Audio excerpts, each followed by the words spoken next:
Quiet, you. Let's leave the drums wired up just in case. Doing a little playing with the quad drum today. Figuring some stuff out.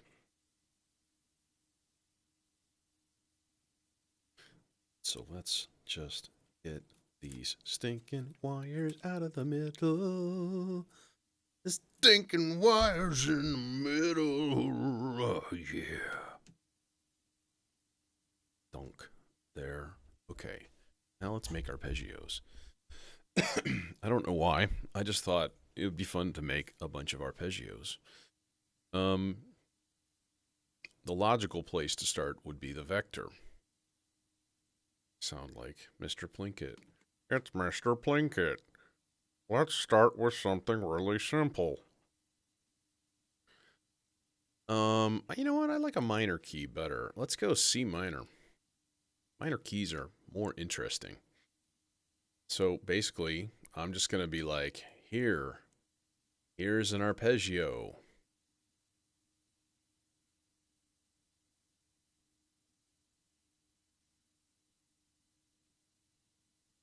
How about a six note arpeggio? Yeah. Now the thing is, right? We can do a lot of stuff with this. We can,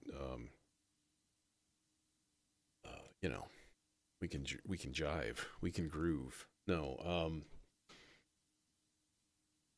we can use the vector to chord shape, you know, to change chords and stuff. All right, let's start. I'm going to start right away trying to be vaguely efficient with cabling because this is going to be a mess.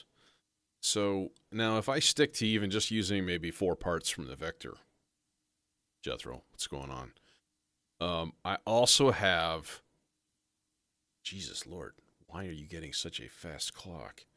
You crazy, crazy thing. What is happening? You are... Oh, you're getting a... Wait a minute. That's a direct clock out. That's why. Okay. See, there's your problem. See, this is a foreign fish. So even if I stick to using these 4 parts, I still do have part 1 and part 2 from the actual unit itself. And then we also have part 8, which I could do via MIDI. But that's not exactly arpeggiating. I mean, you can. I don't know if I want to, because then I have to change the part to a totally different part. And it's annoying. We could set up part 7. That would be a thing. We could set up part 7 as another MIDI out and just keep it mono. That might be the way to go. Then we have 2 melodizers. So like I have more channels of sequence than I do voices possible in this thing. So it's not really going to work to like let's use every possible track that you have. No, it's not going to happen. But let's make a raucous cacophony of madness in the process. Let's start with I guess we'll start with, you know what? I'm going to do this guy to here. Grab a long yellow cable from part 3 over yonder. We're going to get 2 longer yellow cables. What color were they? They were all yellow. You knew that was coming. Had to know. All right. Okay, so we're going to go in left and then part 4 in right. And this is a thing I do pretty commonly, to be honest. So part 2 and then part 1. All right, what I want to do is make sure, first of all, that they are in tune.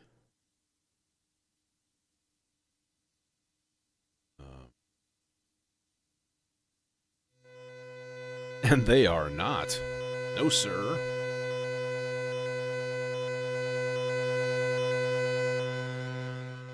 Alright, let's just, you know, let's just tune one of these first. That would be a good idea. And I'm just going to do it the pseudo lazy man's way here and fire up the tuner. My phone. So, hit me. Oh, that's actually not bad.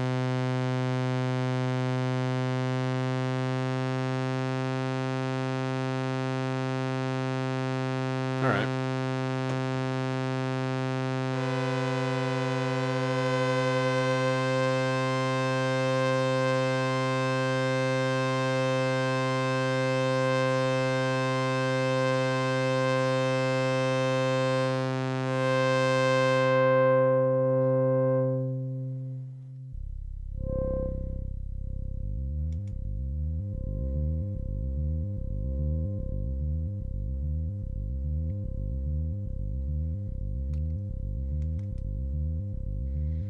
Let's make this one 5.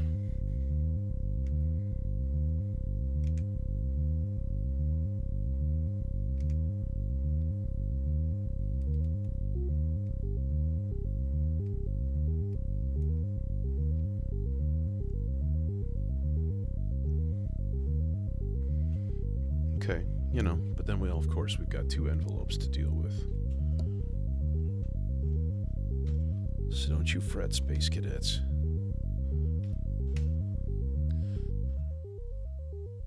There will be modulation.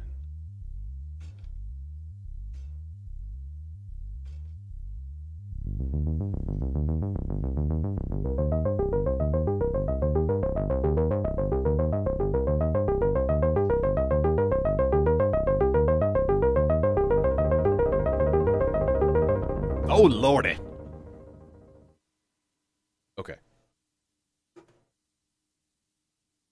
That's 2 arpeggios. Let's make 2 more. Yeah, I'm going to run out of oscillators a lot faster than I run out of things to drive them with. This is problematic.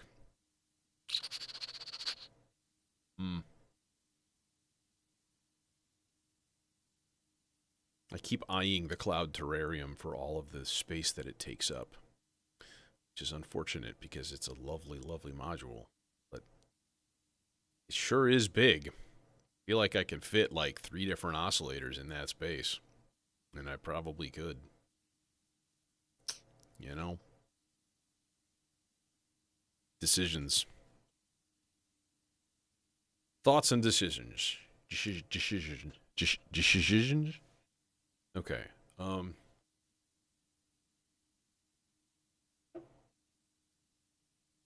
Yeah, but the polyphonic oscillator is still going to only come from one part. So, now I could send it 4 different volt per octaves. That would be a way around it. Oh, I should have just done that from the beginning for all of these parts. For all of the parts coming from these 4 vector parts, should have all just gone there. Could still do that. It's pretty easy. But the filter situation would be a lot different. All right, let's consider that for the future. Yeah, because it's only going to have one output. So you can control them independently, but they're only going to have a single output, which means, you know, probably not using an envelope at all, because madness. All right. I'm going to think about that one for the future here. Because, yeah, that could be done, rather than using MIDI and stuff like that. So,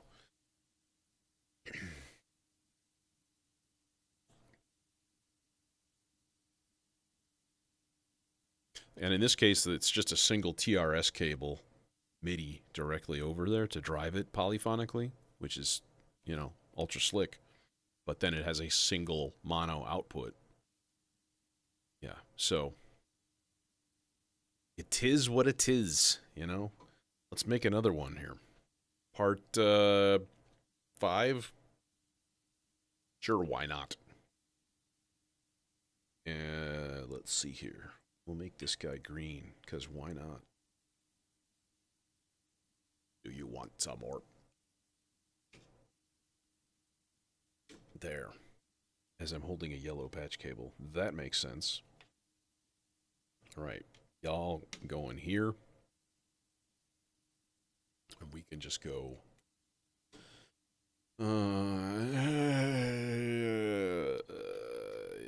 this guy? In? Yeah. He's got an input right there. Take advantage of it.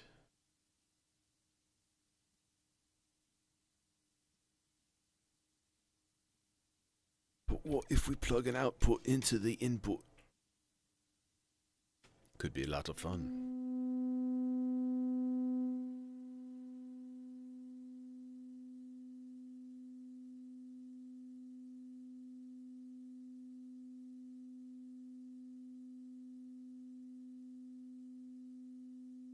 Well, there is a new standard that Tip Top just unveiled.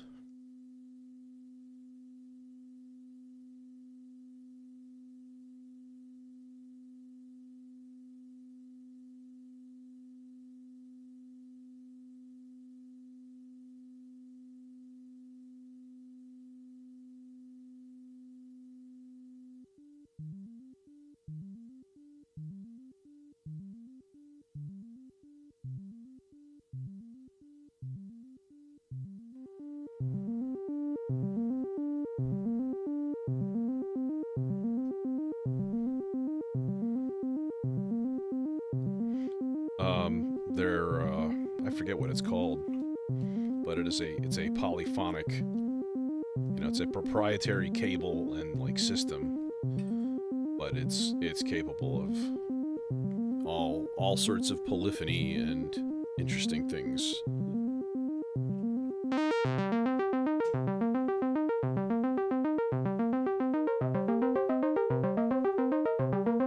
Okay, wait.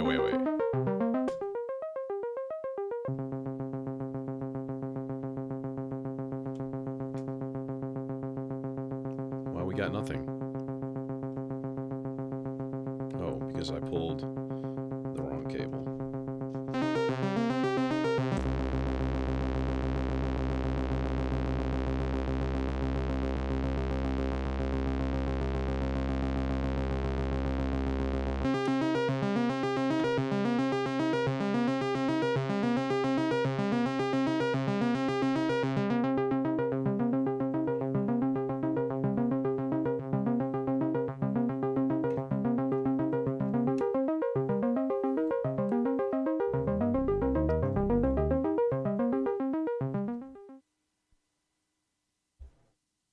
Okay, there's 3. 4.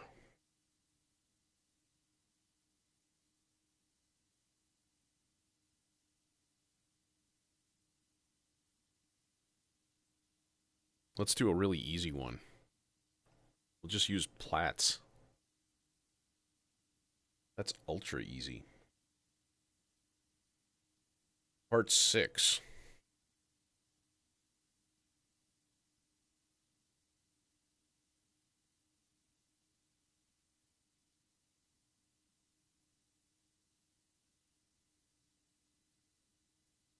Bolt per octave, and then the trigger. The trigger in rather than the level, because then I just use the built-in gate orama that Platts has. Thank you, Platts. And then that's it. It's like such a simple hookup.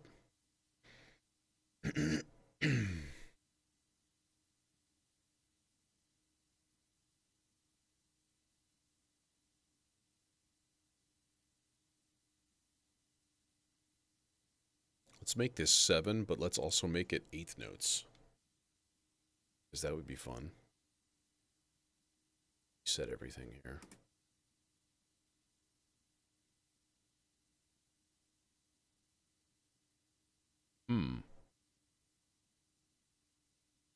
Should be getting something.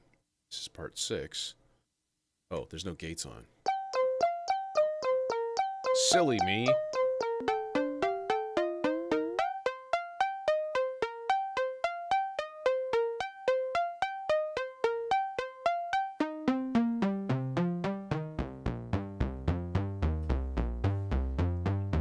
Even our bass will be an arpeggio. Let's give that a separate output then, so I can do some controlling things with it later.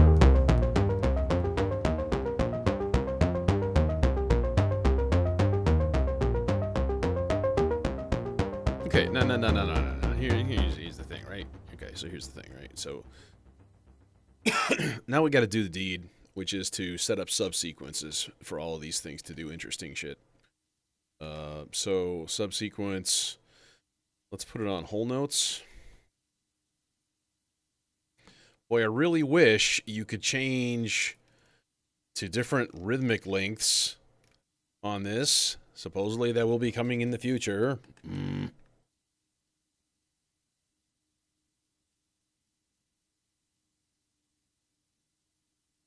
Okay, so switch these guys to whole notes.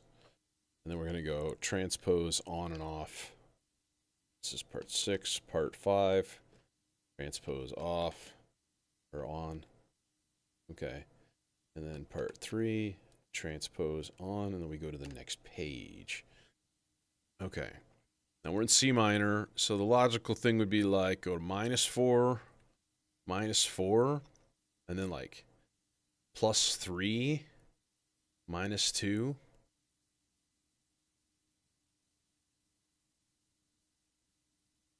-4, -2. So we're basically going to go C minor, A flat major, C minor, A flat major again for that nice sense of familiarity. Then we go up to an E flat major, and then we go down to a B flat major, and then an A flat major and a B flat major, and then back to the start. Okay. So -4, -4, 3, -2, -4, -2. I'm going to forget that. So part 4, -4, -4, 3, -2, -4, -2.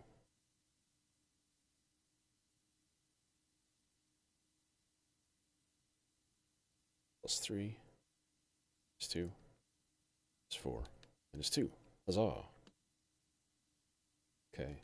A flat, E flat, B flat, A flat, B flat. And then reset, play.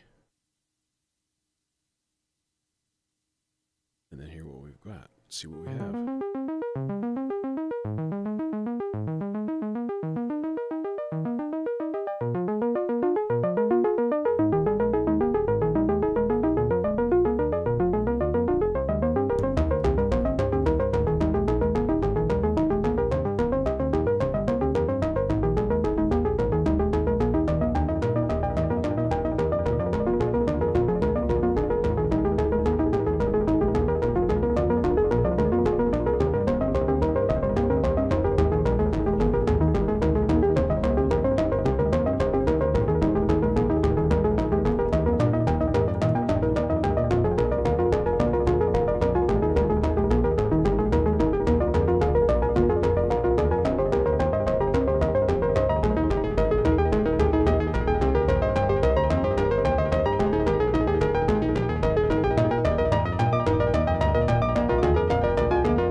Part 3 is too low.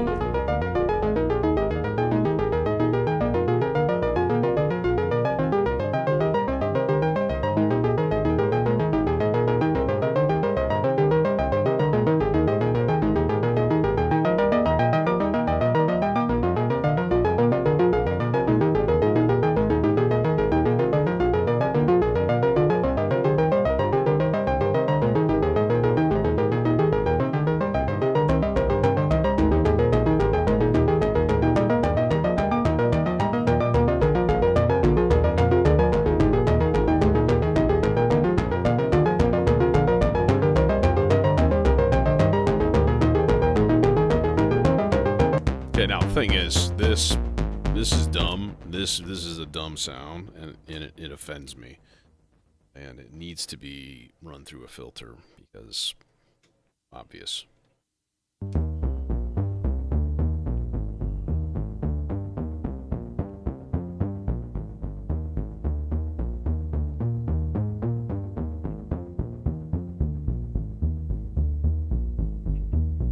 Yeah, that's better.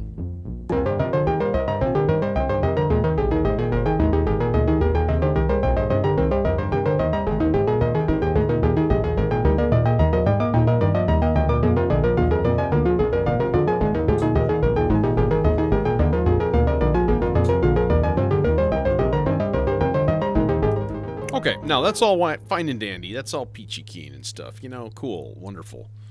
But we need more parts. We need more arpeggios, I tell you. So, here's the thing, all right? We got this here Bard Quartet, right? You know what I mean? And, you know, the Bard Quartet has 4 outputs. And you know what happens to have 4 inputs, of course? Well, that would be the Demon Core, you know what I mean? So I propose that we use the 4 outputs from that there thing. Yeah, the easy way to do it would be to use the SIG. It's right here, but I think it's far more entertaining to, you know.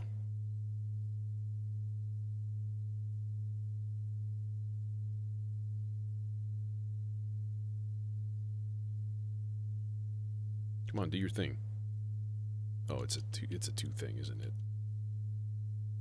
We're gonna put all these guys in arpeggio mode.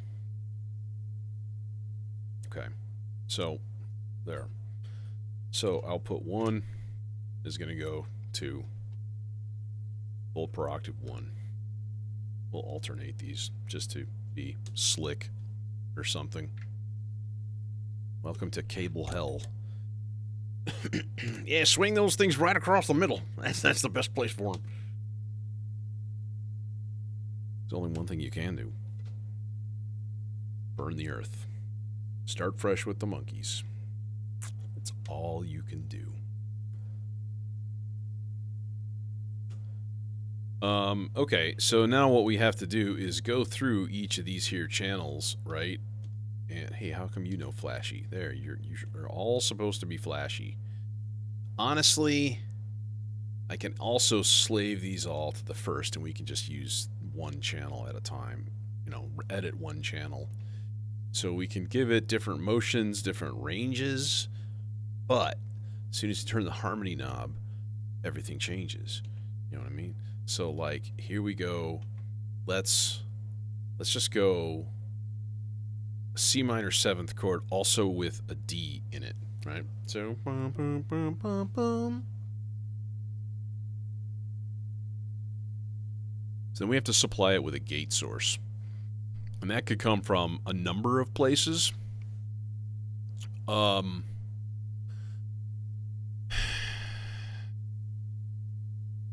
It would be kind of cool to use water for this. You know what I mean?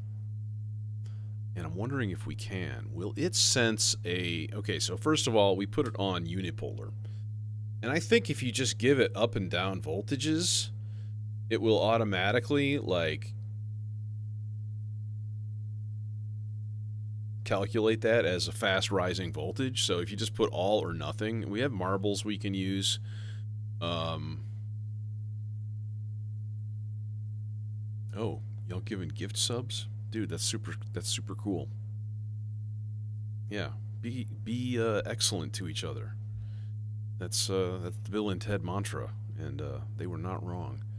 All right, now of course the problem is going to be filtering this thing, because this is all going to go into one thing, one filter. I'm thinking the dual dagger would be a good candidate for that because of its excellent sound shaping capabilities due to its serial architecture and the very... Okay, sorry. I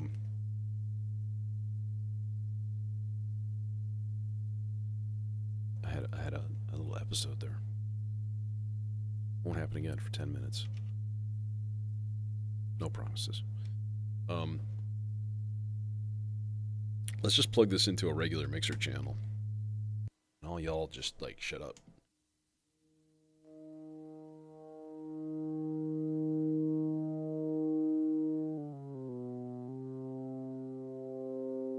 That sounds like a C to me. Yeah? Is it a C? Yup. Okay. Alright. So, that's what we're dealing with. Now we just have to supply it with gates. All the gates. Here, have some gates. Why, thank you. I could go for some more gates, please. Here you are. Here are some more gates. Let's get at least 2 of these from the Turing machine. Because that's, like, easy. It's easy pickings right there. We can just do like this. Boom, and then we could do one of the not as common outs and go in like so.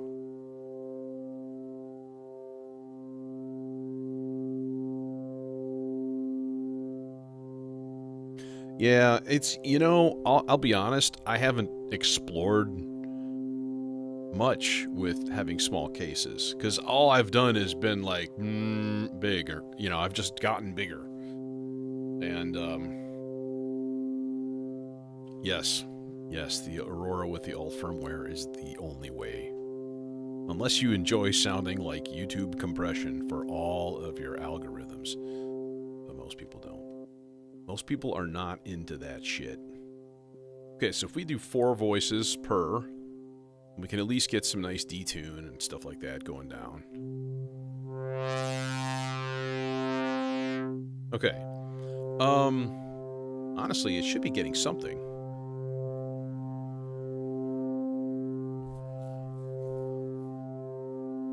But it's not.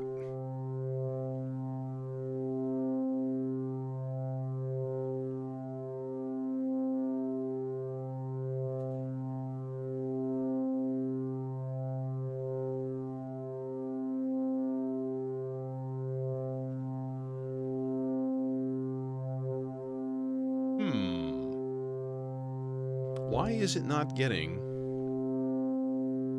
a volt per octave signal? Because it looks like it's functioning. It looks like it's doing a thing.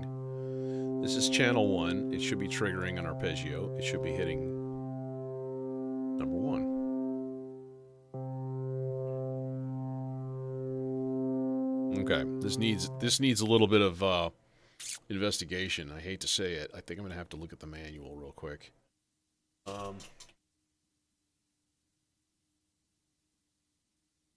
Because I know there are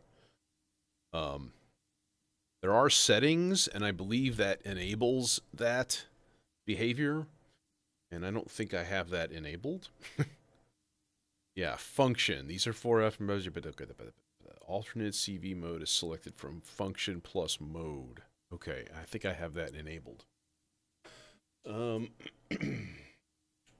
So, wait. Function plus mode. Is that it? Did that do it? I don't know, let's find out. Success.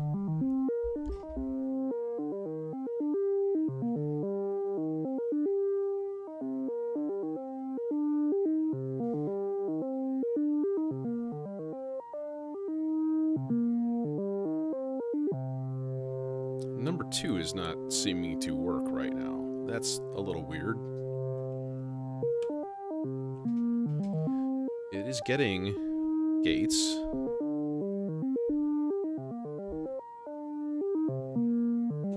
Okay, if we put this, let's say 3/16 notes later, it'll basically be a delay at that point. I only hear 1.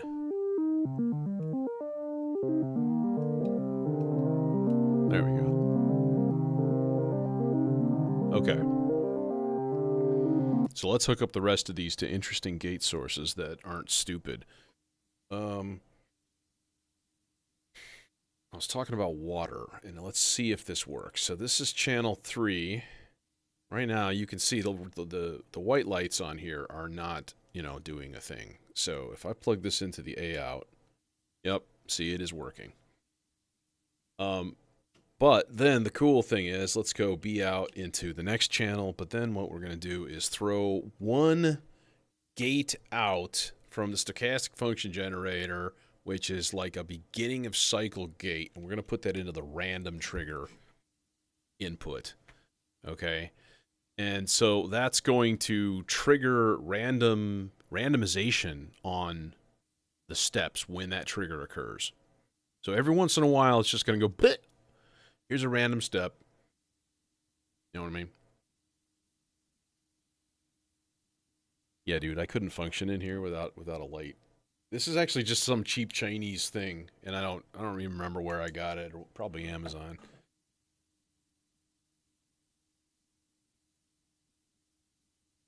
Now my everyday carry flashlight, and I sound like such a frickin' nerd by saying that. Is this thing? This is the Nightcore TP2, right? Look at this. It's insane. It's insane how bright this little bitty light is, and it recharges with an Android port, and it's wonderful. I have never shopped on Temu, I have to say. I'm a little afraid. I've shopped on Wish, but for some reason, there's a Temu block in my head. Okay, now, here's what we need to do. This is next level, all right? So here's what we need to do. We need to figure out a way to take a part of the vector, part 1 probably. That seems logical because it's right there. Just, all right? And we're going to hook up. Let's just go to part 1. Let's do the thing. All right? So what I'm going to do is turn the rate to whole note. Okay? And then I'm going to use the volt per octave out to change the harmony setting of the Bard Quartet. Okay? So the Bard Quartet has 8 harmony settings. Each of those settings is basically a unique setting for the quantizer. So if I flip it to number 2, it's all brand new. So if like, okay, I want to slave all these guys to channel 1, I have to redo that and set that all up. Okay? But my second chord is going to be an A flat. So let's just put in C, E flat, A flat, B flat in there for the second setting. So if I listen now, so now I'm on C minor. Now I'm on A flat, and now we're back to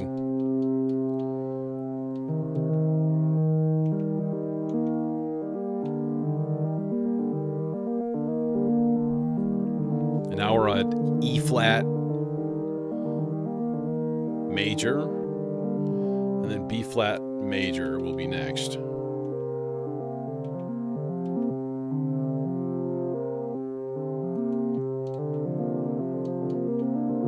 Okay.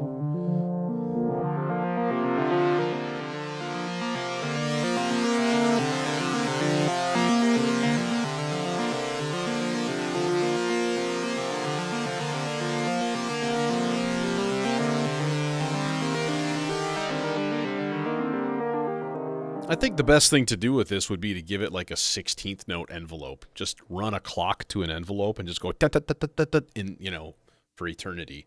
That might actually sound maybe the coolest. In theory. In theory. So like so. And what do we end up with? As I sort of suspected. A lot of chapter town.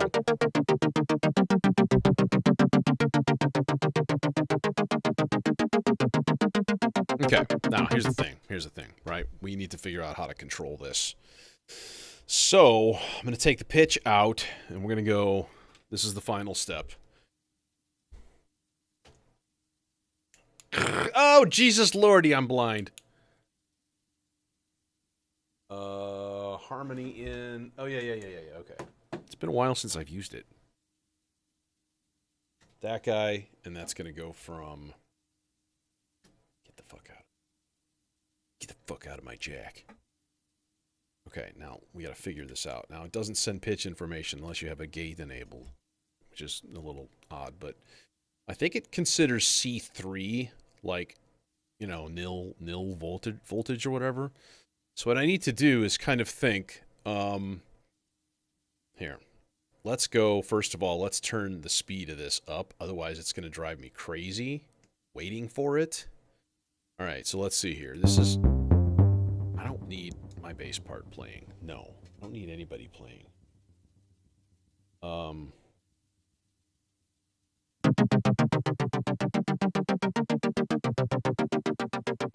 I think it worked, the first two. There's A flat, C minor, A flat, and now we need the third one, which maybe it'd be like C4?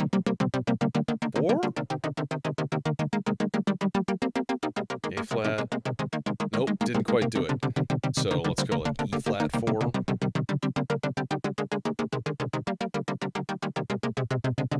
E flat, B flat. So then we put it back to G, which gives us on our G on the sequencer, gives us the A flat chord. And then we're going to go to D5 for that final B flat. So there it is. And then we change the speed down to whole notes. And then we reset the whole process.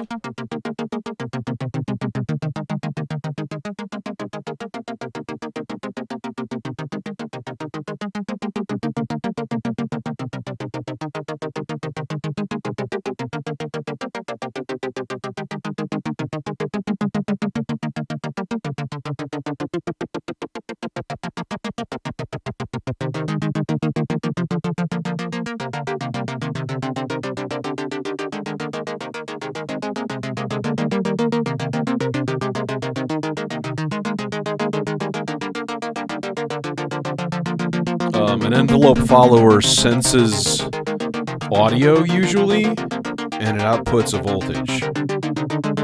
Usually that voltage is an envelope also. So the classic auto-wah effect is like an envelope follower on a filter. So you hit a note and it goes wow.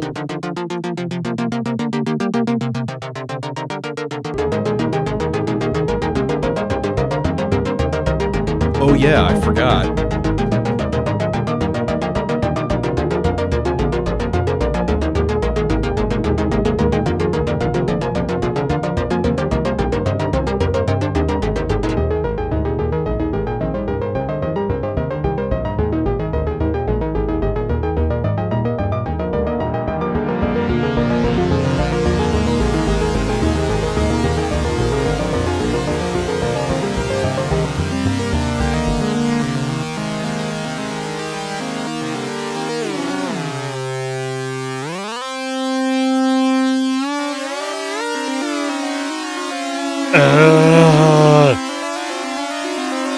Bees! It's a swarm of bees! The bees! No!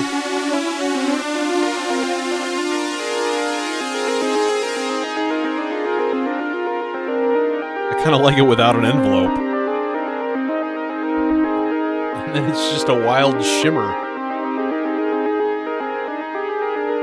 But it follows the chords. That's the thing. That's what's so cool.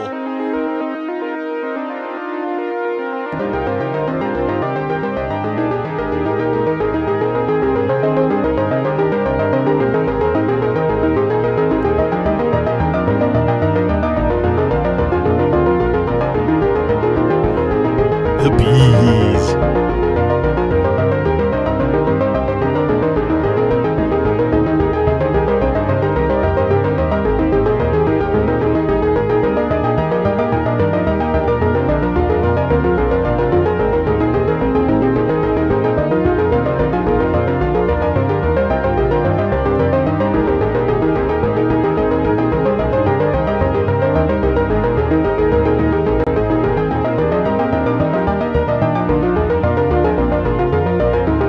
need some darn modulation, I tells you.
This is kind of delightful.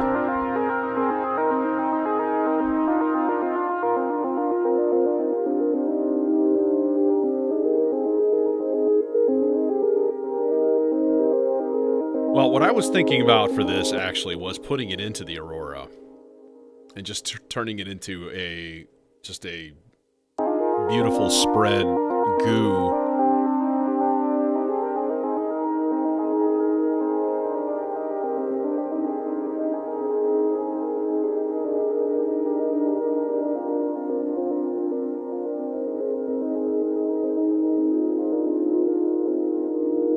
What I don't like is it has this note, this like note in the middle, and it really, it's a bit upsetting.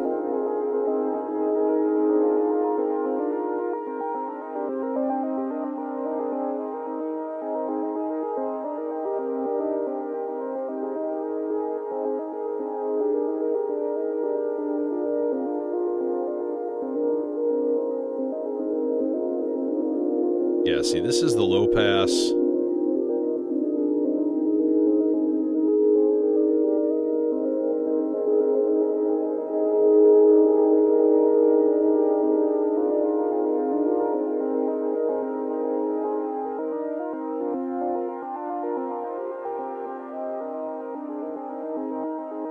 There, and then throw it through a little bus delay, which is a pretty big, or reverb, which is a pretty big one, and delay. Okay. That was the wrong thing. So now we just have this kind of shimmery, murky thing going, which I really dig.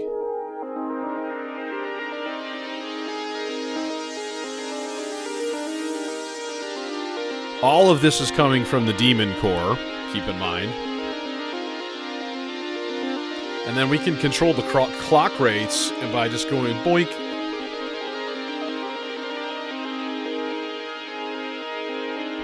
Half speed.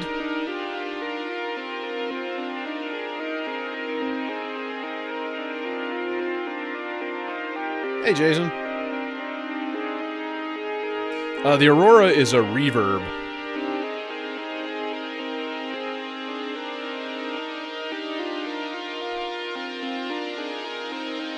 But the initial, like, whatever FDN reverb that comes with it is, in my opinion, not awesome.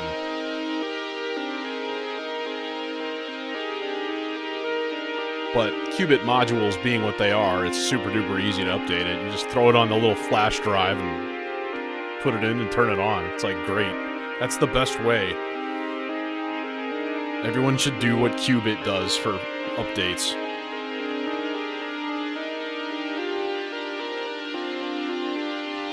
Well, and I have 3 FX aids here too, which usually supply my reverb.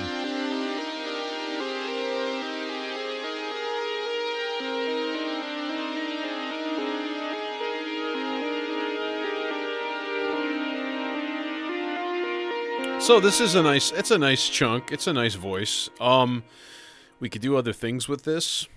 We could take their voice and stick it into the... Let's do that. Let's go down an octave.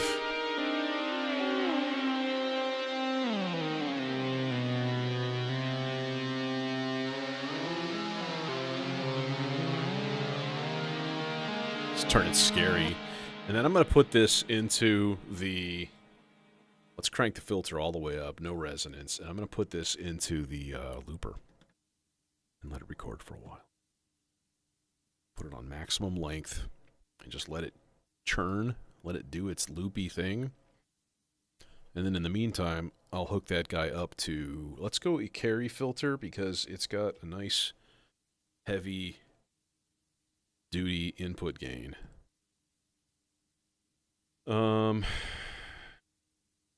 So these guys go these guys, and then we need 2 more of those guys to go these guys.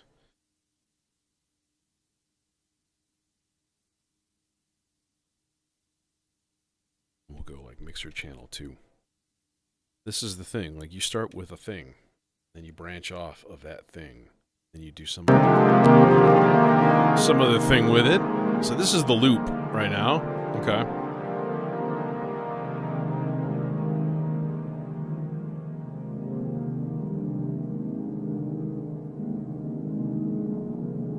Alright, so I'm going to unplug it and just let it go back to its former glory.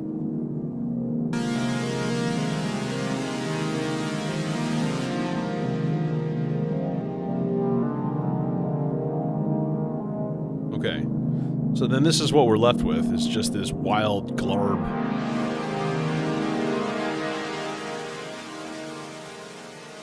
We could sizzle it with like high pass, resonance and high pass.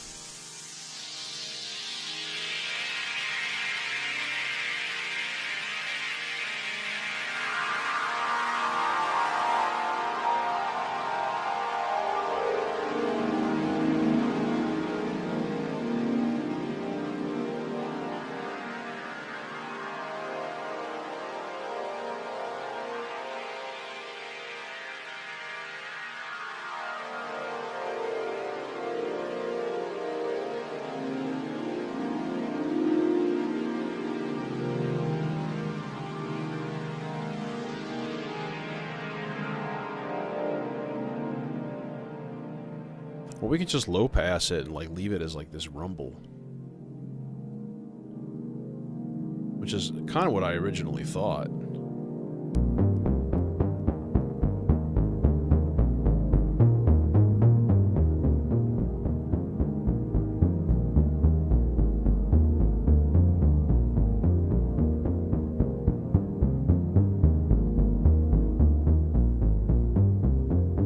That's like all of the notes from those chords. That's the only thing. It's not... It's really not the best sound.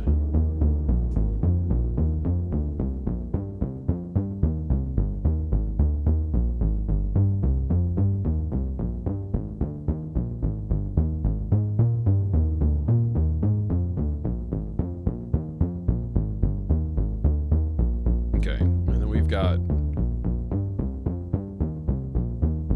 arpeggiated stuff.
everything just kind of bumbles along. And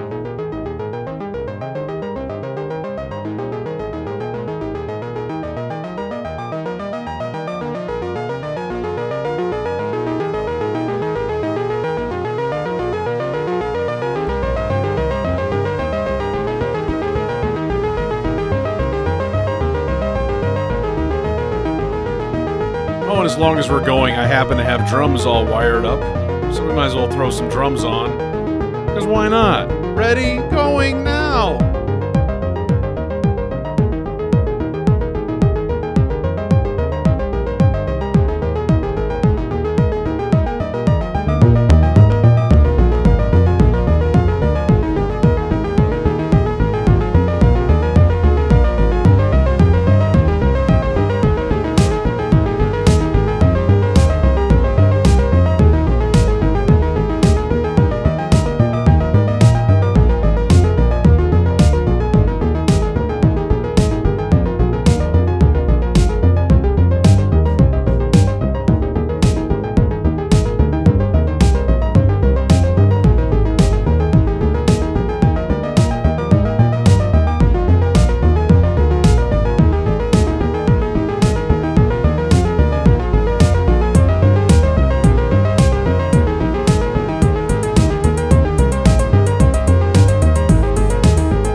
It actually worked at the right time, too. It kept the synchronization with the vector. Go, Maestro!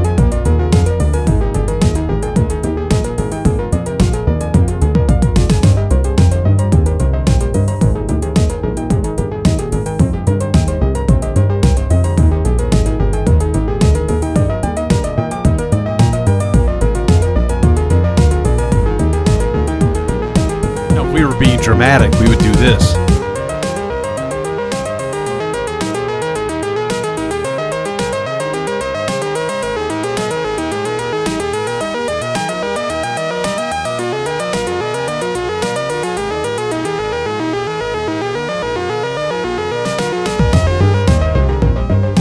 Wasn't that dramatic? We're so dramatic. That we need more reverb? I agree.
Okay, enough of that madness. Yeah. Anyways. Yeah, that's going to do it for me tonight. But I have a feeling I'm going to be. I'm probably going to do a full, longer, composition stream or whatever. Probably tomorrow. More than likely. So yeah, interesting. This is a study in synchronization, trying to get all your tools working together and stuff. And the Bard Quartet is really really cool for that kind of thing. You know. Um, Keep in mind, you could have easily repurposed, instead of arpeggios coming out of this, you could, first of all, you could randomize them, which is just like, it'd be all the notes out of the chord, which would not be a horrible thing. You could also give it a random voltage source of some sort, an LFO, a random from the maestro, whatever, just to like spit out random stuff, throw it through an attenuator, and go. So, anyways, yeah, I have the IntelliGel, the scales, and it's okay. I have a Ornament and Crime too, and like, this one doesn't need triggers to work, which is great. I hate that. Like, oh, I have to run triggers not only to an envelope but also to the quantizer. Like, that's lame. Um, like literally doubling your cables or requiring you to have a whole bunch of like stackables or the doubles from whatever. It's annoying. I hate it, but it is what it is. Yeah. Anywho, thanks for watching. See you soon. Have a great night or day or wherever you are.